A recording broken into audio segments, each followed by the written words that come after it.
I was offered $5,000 for a video. But this was when I was like 19. I was like, double it. And I'll walk outside and I'll give it to a homeless person. And they're like, no, you won't. And I was like, double it. And I was like pacing around my neighborhood for 3 hours convincing this guy, like on the phone, just double the money. I promise the video will go viral and I'll give it to a homeless person. I was like, $10,000 just looks better in a title. It'll get more views. I promise your app will do better. A lot of times people, oh boy, it's like they think their videos are better than they are, honestly. And tell them, Jimmy, tell them. I mean, they do that, and they have horrible friend groups because you really are like the type of YouTubers you hang around. It's getting people with the right YouTuber friend group that aren't pussies and will actually tell them when their content's bad and like actually roast it and help them get better in a nice, positive way. Basically, what I did was I somehow found these other like 4 lunatics. 3 of us were college dropouts. 1 was a high school dropout, and 1, I don't know, he just like quit his job. We all were super small YouTubers, and we basically talked every day for 1,000 days in a row and did nothing but just like hyper study like what makes a good video, what makes a good thumbnail, what's good pacing, like how to go viral. We would just get on Skype every morning, and like some days like I'd get on Skype at 7 a.m. and I'd be in the call until like 10 p.m. and then I'd go to bed, I'd wake up and I'd do it again. We'd do things like take 1,000 thumbnails and see if like there's a correlation to the brightness of the thumbnail to how many views it got. Imagine a world where it's just you working solo and you work 12 hours a day every day for like a year. And you're just grinding, you make a mistake, you learn from it, you grind, you make a mistake, you learn from it, and you do that for like a year. And then imagine a different world where you have 4 friends who are also equally grinding in something similar. Friend number 1 makes a mistake on Friday, he teaches the other 4 people. Friend number 2 makes a mistake the next week, teaches everyone. And then like you're all learning from each other's mistakes. You're all constantly studying 24/7 and downloading each other. Like after a year, you're like 2 years ahead of the guy who was just solo. Do you frequently go that far out of your way to capture the thumbnail? Yeah, I mean, of course, everyone should. If people don't click, they don't watch. So you want to give them something to click. Something a lot of people forget is like unsuggested on phones, thumbnails are really fucking small. So like people are editing thumbnails full blown on their computer, and when you shrink it down, you can't see it. We try to all around be above the rest. Anyone can clickbait, but do you actually like deliver on it? We say we put 100 million Orbeez in the backyard, we put 100 million Orbeez in the backyard. Your title and thumbnail set expectations. Like what you're saying is like, I like bananas. And what you need is bananas are the best goddamn food on the planet. Like that's the type of opinion you need. Like you need something like how to get 100 million views on YouTube, or not even that, that's not strong enough. You need something that makes people go, what the fuck? What the fuck did he say in that video? What the fuck? I need to know. At the very beginning of the video, to minimize drop-off, you want to assure them that those expectations are being met. If you're putting 1 million Orbeez in a pool, don't start the video with you shopping for, you know, your mom's birthday present. At the beginning of the video, just say, this is 100 million Orbeez. We're gonna fill this pool and this entire backyard with them. Match the expectations, and then you want to exceed them. So you want to assure people that what they clicked on is what they're getting, and then blow their mind and be like, but you're also getting even more. Anytime you say the word algorithm, just replace it with audience. The algorithm didn't like that video? No, the audience didn't like that video. If I wasn't retaining a viewer, just would it make sense for you to promote it? Why would you promote a 10-minute video that people watch on average a minute and a half? I mean, every video, even the stupid ones, I learned something, you know, and that's something I try to make a very big point of, is like, no matter how bad we mess up, like we sometimes have videos that have horrible retention. It's just like, as long as you learn from it, it's not the end of the world. Every YouTuber says it. It's like, no one will ever be able to replicate my style. I gotta edit it. But newsflash, someone can. It's actually not as difficult as you think. It was good that I got a really strong foundation on how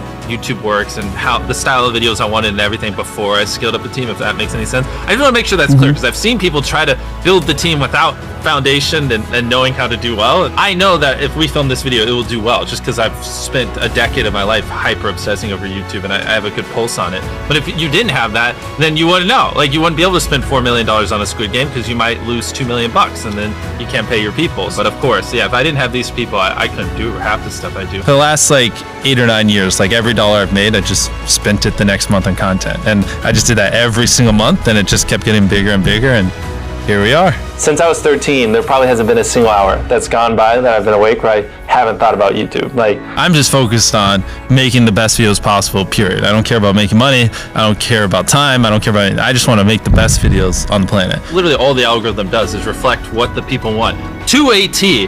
And if you deny that, you just make terrible videos and are trying to find a scapegoat. We do our videos in other languages as well. If you Google it, it's like only whatever, less than 10% of the world speaks English. So 90% of the world can't even enjoy your content. And when I realized that, I was like, wait a minute. 90% of the world can't even watch this stuff. Like, we just started doing this like 6 months ago, and it's crazy like how viral some of these videos are going. 51 million. In Spanish, the guy who does my dubs is the same guy who dubbed Spider-Man. We managed to convince him. So a lot of those comments are like, why does he sound like Spider-Man, or is MrBeast Spider-Man? To me, what's important is click-through rate, getting people to click on your video, and then average view duration, average view percentage, or just relative retention, and having them watch it. A lot of creators think click-through rate is just like the title and thumbnail and did they click it, but a lot of it too is, did they enjoy your last video? Because if someone watches a video of yours and they loved it, you can bet the next time you're recommended, their chance of clicking is a lot higher. Sometimes we're filming for 3 or 4 days, like 10 hours a day,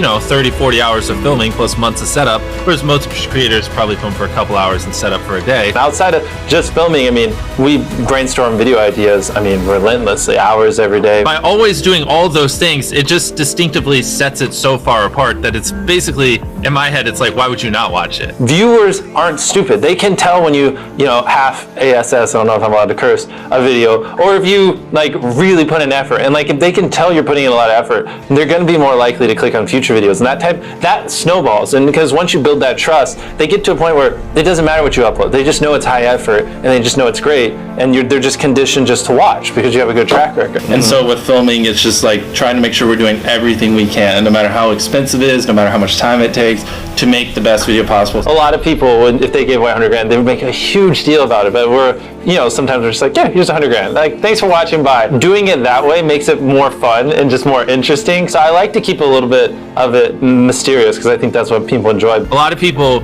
aren't willing to put in 10 hours days because they don't like what they're doing. So it's finding what they enjoy, because it is like a long grind. Like, you're doing the for years, not months. So if you don't enjoy it, then you're gonna burn out. I just had the blessing of finding what I loved at a young age. So because to get to this level, it takes a decade. Most people don't find what they love till their young 20s, so they'd be where I'm at in their 30s. Yeah. I just lucked out and found it when I was really young. Living your life chasing like a nicer car and a bigger and bigger box to live in is kind of like a dumb way to go about life. I actually, funny enough, I lived in like a super below average home, and I kind of learned why famous people don't live in below average homes, because someone broke in, stole everything I owned. So I had to get a little nicer house for security reasons. But before I was robbed, my place is like a little duplex, $700 a month. You get a roommate's $360 split. People think just because you go for views means you can't have fun, but you can pull views and you can have fun, which is what we purposely try to do. If you're not doing something that's just inherently fun to you, you're just quit. Just give up. You gotta at least semi-enjoy what you're doing, or you're gonna quit long before it gets to the point where it brings in money or whatever else could be driving you. So find what you love, and then I would just hyper obsess. Make sure no one doing what you're doing is doing it better. Make sure the videos are as good as possible. You can be motivated by more than one thing. I'm motivated because I want to support my mom and my family. I'm motivated because I want to employ my friends and help them. I'm motivated because I want to help other people. I'm motivated because I want to be a YouTuber.